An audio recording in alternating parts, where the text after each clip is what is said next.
बिस्मिल्लाहिर्रहमानिर्रहीम। अस्सलाम वालेकुम व्यूवर्स। आज मैं आप लोगों के लिए बहुत ही मज़ेदार से quick and easy evening snack की रेसिपी लेकर आई हूँ। ब्रेड स्टिक बनाना सिखा रही हूँ, जिसको बनाना बेहद आसान है, बहुत आसानी से बनके तैयार हो जाती है, मिनटों में बनके तैयार होती हैं ये। इसको आप बना के बर्थडेज़ वगैरह पे सर्व कर सकते हैं, अपने बच्चों को लंच में भी बना के दे सकते हैं। तो इस वीडियो को लास्ट तक ज़रूर देखिएगा। अगर आप मेरे चैनल पर नए हैं तो मेरे चैनल को सब्सक्राइब करें, साथ साथ ऑल नोटिफिकेशन को क्लिक करें। इससे आने वाली मेरी हर नई वीडियो की नोटिफिकेशन आपको सबसे पहले मिलेगी। वीडियो अच्छी लगे तो लाइक एंड शेयर करना ना भूलें। तो चलिए ये वीडियो स्टार्ट करते हैं। तो इसके लिए हमें चाहिए होंगे उबले हुए आलू। 3 अदद आलू ले लिए थे और बॉईल करने के बाद इसको मैंने मैश कर लिया। अब इसके अंदर हम ऐड करेंगे कुटी हुई लाल मिर्च 1 टीस्पून के बराबर, काली मिर्चों का पाउडर ऐड करेंगे 1/2 टीस्पून, नमक ऐड करेंगे इसमें 1 टीस्पून के बराबर, ऑरिगेनो ऐड करेंगे इसमें 1/2 टीस्पून, हरा धनिया ऐड कर देंगे इसमें 3 टेबलस्पून के बराबर। इसके बाद मैं इसके अंदर चीज़ ऐड करूँगी।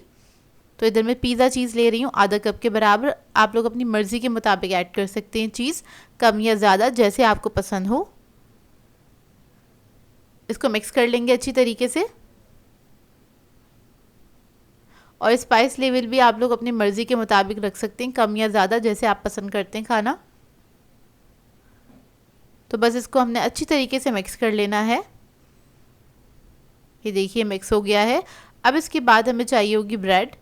तो यहाँ पे मैंने ब्रेड के स्लाइसेस ले लिए हैं। इसके जो कॉर्नर्स होते हैं उसको हम कट कर लेंगे, ये जो एजेस होते हैं उनको कट कर लेंगे।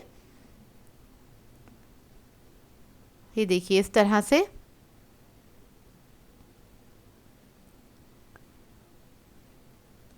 अब इसके बाद ब्रेड के स्लाइस ले लेंगे और जो ये हमने मिक्सचर बनाया था पोटैटो का वो हम इसके ऊपर स्प्रेड कर देंगे। तो आपने अच्छी क्वांटिटी में लगा देना है ये देखिए इस तरह से इवनली स्प्रेड कर दीजिएगा।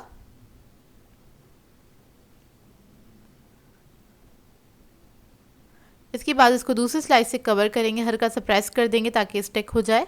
और इसके बाद हम इसको कटिंग कर लेंगे इसकी। तो यहाँ पर मेरे पास मीडियम स्लाइस था तो मैं इसमें से 3 स्टिक्स निकाल रही हूँ। अगर आपके पास बड़े साइज़ का स्लाइस हो, उससे आप बना रहे हो तो आप लोग 4 स्टिक्स भी निकाल सकते हैं। तो देखिए स्टिक्स निकल के तैयार हो गई हैं ये। अब इसके बाद हम इसकी कोटिंग कर लेंगे। तो इसके लिए हमें अंडे चाहिए होंगे। मैंने 2 अदद अंडे ले लिए थे, उसको फेंट लिया अच्छी तरीके से। ब्रेड क्रम्स ले लिए इसको कोट करने के लिए। अब एक स्टिक उठाएंगे, इसको अंडे में आपने डिप करना है अच्छी तरीके से और उसके बाद आपने इसके ऊपर लगा देने हैं ब्रेड क्रम्स। ब्रेड क्रम्स लगाने से ये अच्छे से क्रिस्पी हो जाएगा ऊपर से और ये बहुत मज़ेदार बनते हैं और बहुत आसान सी रेसिपी है। इसको आप बना के फ्रीज़ भी कर सकते हैं, 10 से 12 दिन के लिए आराम से ये फ्रीज़ हो जाएंगे। जब भी आपका दिल चाहे निकाल के आप लोग सर्व कर सकते हैं। बर्थडे पार्टीज़ वगैरह में इसको सर्व कर सकते हैं, बहुत आइडियल रेसिपी है। तो ये देखिए रेडी हो गए। इसी तरह से मैं सारे रेडी कर लूँगी और उसके बाद इसको हम फ्राई कर लेंगे ऑयल के अंदर। और इसकी फ्राइंग की टाइमिंग भी बस ज़्यादा नहीं है क्योंकि हर चीज़ तो इसमें पकी हुई है, बस ऊपर से हमने थोड़ा सा इसको कलर देना है। तो 2 से 3 मिनट लगेंगे इसको फ्राई होने में। एक तरफ जब अच्छा सा गोल्डन कलर आ जाएगा तब इसको हम टर्न करेंगे, दूसरी तरफ से भी फ्राई कर लेंगे। ये देखिए इस तरह से। अभी दोनों तरफ से अच्छे से फ्राई हो गए हैं। उसके बाद हम इसको निकाल लेंगे, सर्व कर देंगे। किसी भी सॉस के साथ आप इसको सर्व कर सकते हैं।